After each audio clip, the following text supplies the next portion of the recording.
Assalamualaikum warahmatullahi wabarakatuh.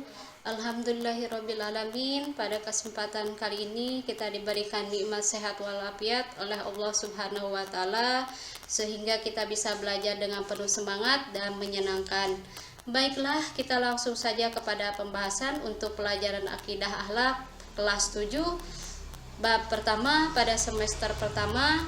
Marilah kita awali pembelajaran ini dengan membaca basmalah. Bismillahirrahmanirrahim. Pembelajaran untuk mata pelajaran akidah akhlak pertemuan pertama, bab pertama, yaitu mengenai akidah Islam. A.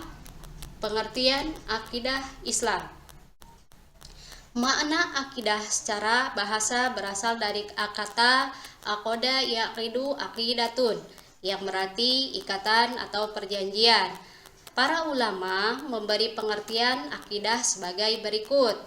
Ma aqoda alaihil qalbu wa domiru, artinya sesuatu yang terkait kepadanya hati dan hati nurani. Dalam Al-Quran, kata akidah sering disebutkan, antara lain di dalam surat Al-Maidah ayat 1 yang berbunyi Bismillahirrahmanirrahim, Ya ayyuhalladzina amanu wa aufu bil uqud. Artinya, wahai orang-orang yang beriman, penuhilah akad-akad itu. Menurut istilah, akidah adalah suatu pokok atau dasar keyakinan yang harus dipegang oleh orang yang mempercayainya. Maka, akidah Islam bisa diartikan sebagai pokok-pokok kepercayaan yang harus diyakini kebenarannya oleh setiap orang yang beragama Islam atau Muslim. B. Dasar-dasar akidah Islam. Yang pertama, Al-Quran. Al-Quran adalah firman Allah Subhanahu wa Ta'ala yang diwahyukan kepada Nabi Muhammad Shallallahu Alaihi Wasallam dengan perantara malaikat Jibril. Yang kedua, hadis. Hadis adalah segala ucapan, perbuatan, dan takrir atau sikap diam Nabi Muhammad Shallallahu Alaihi Wasallam. Kenapa hadis dijadikan dasar akidah Islam? Yang pertama, semua yang didasarkan kepada Nabi Muhammad SAW adalah wahyu dari Allah, bukan sekedar memperturutkan nafsu saja. Yang kedua, Allah Subhanahu wa Ta'ala telah memberi petunjuk kepada manusia agar mengikuti kebenaran yang disampaikan Rasulullah SAW. Yang ketiga, banyak hadis yang menjelaskan maksud beberapa ayat Al-Quran yang masih bersifat global, termasuk masalah akidah Islam. C. Tujuan mempelajari akidah Islam.